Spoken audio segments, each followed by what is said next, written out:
অৰুণোদয়, নিযুত মইনা, নিযুত বাবু, জীৱন প্ৰেৰণা, যিমানবিলাক ৰাজ্য চৰকাৰৰ সুলভ মূল্যত চাউল, চেনি, দালিৰ যোগান, যিমানবিলাক আমাৰ আঁচনি আছিল, পূৰ্ণাংগ বাজেট দাখিল নকৰাৰ কাৰণে এই আঁচনিবোৰ যোৱা এমাহ বা দুমাহত ৰূপায়ণ হোৱা নাছিল। আগষ্ট মাহৰ পৰা এই সকলো আঁচনি ৰূপায়ণৰ আমি আমাৰ প্ৰতিশ্ৰুতি দোহাৰিছোঁ। বৰ্তমানলৈকে 1,15,000 নিযুক্তিৰ আমি সংখ্যা পাব পাৰিছোঁ, কিন্তু ইয়াক আমি 2 লাখলৈকে লৈ যাব খুজিছোঁ। আৰু তাৰ কাৰণে আজি বাজেটত স্পষ্টভাৱে কোৱা হৈছে যে আমি স্বাস্থ্য, শিক্ষা আৰু আমাৰ ৰাজহ উপাৰ্জনকাৰী বিভাগসমূহত আমি পথ সৃষ্টি কৰি হ'লেও আমি 2 লাখ নিযুক্তিৰ সংখ্যাত আমি উপনীত হ'ব খুজিছোঁ। কেইবাটাও আঁচনিৰ কথা আমি উল্লেখ কৰিছোঁ। বাইহাটা চাৰিআলিৰ পৰা মিছন চাৰিআলি, তেজপুৰ, গুৱাহাটী এয়াৰপৰ্টৰ পৰা জালুকবাৰীলৈকে এলিভেটেড কৰিডৰ, নগাঁও, মৰিগাঁও আৰু দৰঙৰ মাজত ব্ৰহ্মপুত্ৰৰ ওপৰত এখন দলং। এই গোটেই আঁচনিবিলাক ৰাজ্য চৰকাৰৰ অংশীদাৰিত্বৰে, অৰ্থাৎ ভূমি অধিগ্ৰহণ, ৰয়েলটি, GST, এই গোটেইবিলাকৰ ক্ষেত্ৰত আমি ভাৰত চৰকাৰৰ সৈতে ডাবল ইঞ্জিন চৰকাৰৰ যিটো মানদণ্ড, সেই মানদণ্ডৰে আমি আগবাঢ়িম। এই আঁচনিত আমি উল্লেখ কৰিছোঁ যে শিলচৰ আৰু বৰাপানীৰ মাজত যি এক্সপ্ৰেছ হাইৱে নিৰ্মাণ কৰা হৈছে, তাৰ আন 2টা পৰ্যায়, বৰাপানী টু গুৱাহাটী আৰু গুৱাহাটীৰ পৰা শিলিগুৰি, এই কৰিডৰটো অৰ্থাৎ শিলচৰ শিলিগুৰি কৰিডৰ, এই নিৰ্মাণৰ ক্ষেত্ৰতো আমি দ্ৰুত গতিত আগবাঢ়িব খুজিছোঁ। 2খন এয়াৰপৰ্ট আমি অত্যন্ত আধুনিক কৰিব খুজিছোঁ। কাছাৰ জিলাৰ ডলু বিমানবন্দৰ আৰু ৰূপসী বিমানবন্দৰক পশ্চিমবংগ, বাংলাদেশ, ভূটান আৰু অসমৰ লজিষ্টিক যিটো কেৰেজ, ইয়াৰ এটা অভিকেন্দ্ৰ হিচাপে আমি নিৰ্মাণ কৰিব খুজিছোঁ। ইতিমধ্যে আমি লেণ্ড একুইজিশ্যন আদিৰ কামত আমি হাত দিছোঁ। আমাৰ ডলু এয়াৰপৰ্ট আমি এটা প্ৰায় 3,000 crore নিৱেশ কৰি ইয়াক আমি এটা আন্তঃৰাষ্ট্ৰীয় পৰ্যায়ত লৈ যাব খুজিছোঁ।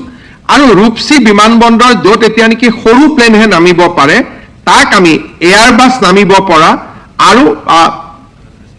এক প্ৰকাৰ ক'ব গ'লে এটা লজিষ্টিক হাব হিচাপে, যাতে ডাঙৰ ডাঙৰ মাল পৰিবহণকাৰী বিমান নামিব পাৰে, আমি ইয়াক অসমৰ, ভূটানৰ গেলেফু মাইণ্ডফুলনেছ চিটি, পশ্চিমবংগৰ সীমান্ত, অসম আৰু বাংলাদেশৰ যিটো এটা ভৌগোলিক অৱস্থানৰ সুযোগ লৈ আমি ৰূপসী বিমানবন্দৰক এটা নাগৰিক বিমান পৰিবহণৰ এক অভিকেন্দ্ৰ হিচাপে আমি নিৰ্মাণ কৰিব খুজিছোঁ। আপোনালোকে জানে যে উমৰাংচুত কেইবাটাও উদ্যোগ, প্ৰায় 50,000 কোটি টকাৰ ব্যয় উমৰাংচুত আৰম্ভ হৈছে। আমি উমৰাংচুলৈকে ৰেল লাইন লৈ যোৱাৰ আঁচনিও আজি আমি উল্লেখ কৰিছোঁ। আৰু সমান্তৰালভাৱে আমি কেইবাটাও ৰোড পৰিবহণ বা যাতায়াত, ৰেল আৰু বিমান পৰিবহণৰ ক্ষেত্ৰত আমি কেইবাটাও দীৰ্ঘম্যাদী কথা আজি আমি বাজেটত উল্লেখ কৰিছোঁ। ৰাজ্যৰ SOPD অৰ্থাৎ স্ব-অগ্ৰাধিকাৰ পুঁজি, পাব্লিক প্ৰাইভেট পাৰ্টনাৰশ্বিপ আদি বিভিন্ন ধৰণৰ ব্যৱস্থাৰে অহা 5 বছৰত ৰাজ্যৰ শক্তি খণ্ডত আমি 77,000 crores আমি বিনিয়োগ কৰাৰ কথা আজিৰ এই বাজেটত উল্লেখ কৰিছোঁ। ইয়াৰ দ্বাৰা আমি 137 মেগাৱাট নতুন গ্ৰীণ এনাৰ্জি ক্ষুদ্ৰ জলবিদ্যুৎ প্ৰকল্পৰ দ্বাৰা আমি আহৰণ কৰিব খুজিছোঁ। 4,900 মেগাৱাট সৌৰ শক্তিক আমি পাম্প ষ্টৰেজৰ মাধ্যমেৰে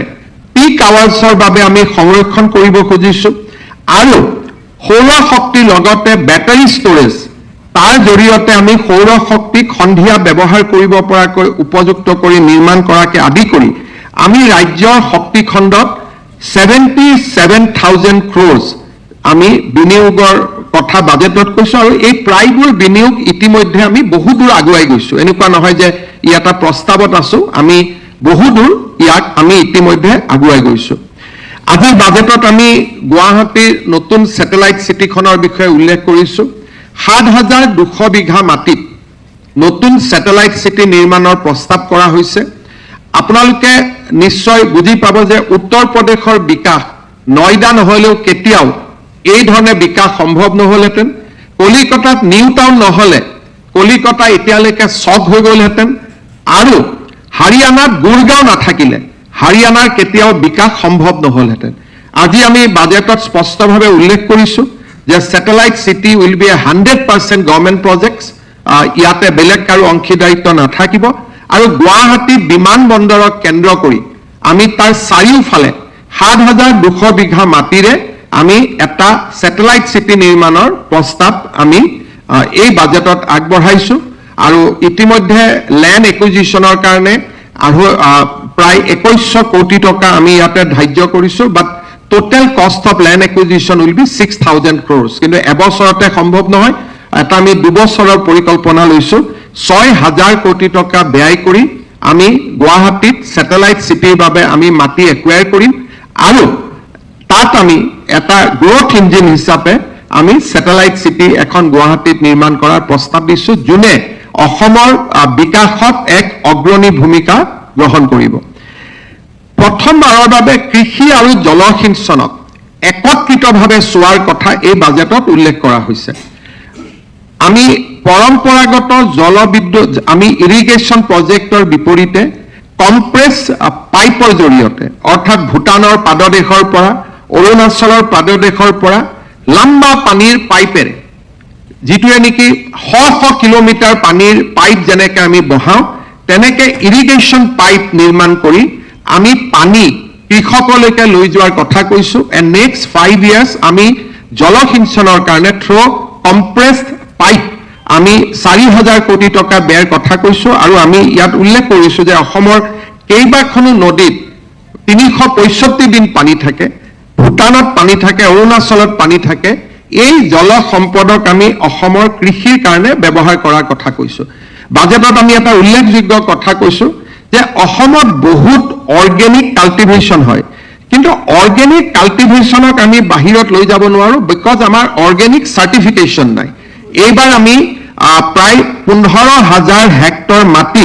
আমি অৰ্গেনিক চাৰ্টিফিকেশ্যনৰ অধীনত আনিব খুজিছোঁ যাতে আমাৰ পাহাৰীয়া জিলা দুখন বা বিভিন্ন স্থানত অৰ্গেনিকভাৱে উৎপাদিত সামগ্ৰীসমূহক আমি এখন বিশ্ব বজাৰৰ সৈতে সংগঠিত কৰিব পাৰোঁ ইয়াৰ উপৰিও আপোনালোকে জানে যে আমি এটা আঁচনি হাতত লৈছিলোঁ আজিৰ প্ৰায় 3 বছৰ আগতে যে প্ৰতি কেজি অৰ্থডক্স টিত আমি 10 টকা ৰাজ সাহায্য দিওঁ এই আঁচনিখন দিয়াৰ পিছত অৰ্থডক্স টিৰ যিটো পৰিমাণ ই দ্ৰুত গতিত বৃদ্ধি হৈছিলে আৰু আমি চাহৰ যিখন ৰপ্তানি বজাৰ তাক আমি ৰিক্লেইম কৰিবলৈ সক্ষম হৈছিলোঁ আৰু আমি দেখা পাইছিলোঁ যে 3 বছৰৰ ভিতৰত অৰ্থডক্স টিৰ যিটো গ্ৰোথ উই ৰেজিষ্টাৰ্ড 80% গ্ৰোথ যিটো নিম্নগামী হৈ গৈছিল বজাৰ আমি হেৰুৱাই পেলাইছিলোঁ তাক আমি ৰিক্লেইম কৰিবলৈ সক্ষম হৈছিলোঁ এইবাৰ আমি পাৰ কেজিত 10 টকাৰ পৰিৱৰ্তে 15 টকা পাৰ কেজি আমি ৰাজ সাহায্য দিবলৈ সিদ্ধান্ত লৈছোঁ যাতে অৰ্থডক্স টিৰ ক্ষেত্ৰত অসমে বিশ্ব বজাৰখন দখল কৰিব পাৰে সৰুকৈ আমি জাপানত মাৎসা টি ৰপ্তানিৰ সৰু এটা প্ৰয়োগ আমি আৰম্ভ কৰিছিলোঁ মাৎসা টিৰ প্ৰতি কেজিৰ বাবেও আমি 15 টকা আমি ৰাজ সাহায্য ঘোষণা কৰিছোঁ এইবাৰ আমি আৰু এটা এক ষ্টেপ আগত গৈছোঁ যে অসমৰ পৰা যিমান চাহপাত বিশ্ব বজাৰত ৰপ্তানি হ'ব যিটো অৰ্থডক্স নহয় যাক চিটিচি বুলি কোৱা হয় যিটো মেজৰিটি অসমৰ পৰা যিটো চিটিচি যিমান উৎপাদন হয় 90% অসমৰ চিটিচি টি অসমৰ প্ৰতি কেজি ৰপ্তানিযোগ্য চিটিচি টিত আমি 3 টকাকৈ ৰাজ সাহায্য দিয়াৰ সিদ্ধান্ত গ্ৰহণ কৰিছোঁ যাতে অসমে ৰপ্তানিৰ বা বিশ্ব বজাৰখন পুনৰ এবাৰ দখল কৰিব পাৰে স্বাস্থ্য বিভাগৰ ক্ষেত্ৰত এইবাৰ আমি এটা ভাৰতৰ কোনো ৰাজ্যই আজিলৈকে চিন্তা কৰিব নোৱাৰা আমি এটা সুদূৰ প্ৰসাৰী চিন্তাৰ ইয়াত আমি এটা বীজ ৰোপণ কৰিছোঁ আপোনালোকে জানে যে অসমত বৰ্তমান প্ৰতি বছৰে আমি 2000 ডক্টৰ উৎপাদন কৰাৰ আমাৰ ক্ষমতা আছে কিন্তু বৰ্তমান আমি 1200 ডক্টৰ উৎপাদন কৰোঁ প্ৰতি বছৰে এখন মেডিকেল কলেজৰ পৰা 5 বছৰ পূৰণ হয় আৰু নতুনকৈ 100 জন আৰম্ভ হয় by 2030 Assam will produce 2,300 doctors annually produce and intake will go to 3,000 কিন্তু এডমিশন ললেতো ডক্টৰ নহয় মাজত 5 বছৰ লাগে 3,000 পঢ়িব আৰু 2300 জন ডক্টৰ উৎপাদন হ'ব এই বৃহৎ যিটো ফোৰ্স সৰকাৰ বা নাৰ্সিং হোমত চাকৰি দি এই ডক্টৰসকলক আপুনি কেতিয়াও সংস্থাপন দিব নোৱাৰে, কাৰণ বছৰত যদি 2000 ডক্টৰ উৎপন্ন হয় 5 বছৰত 10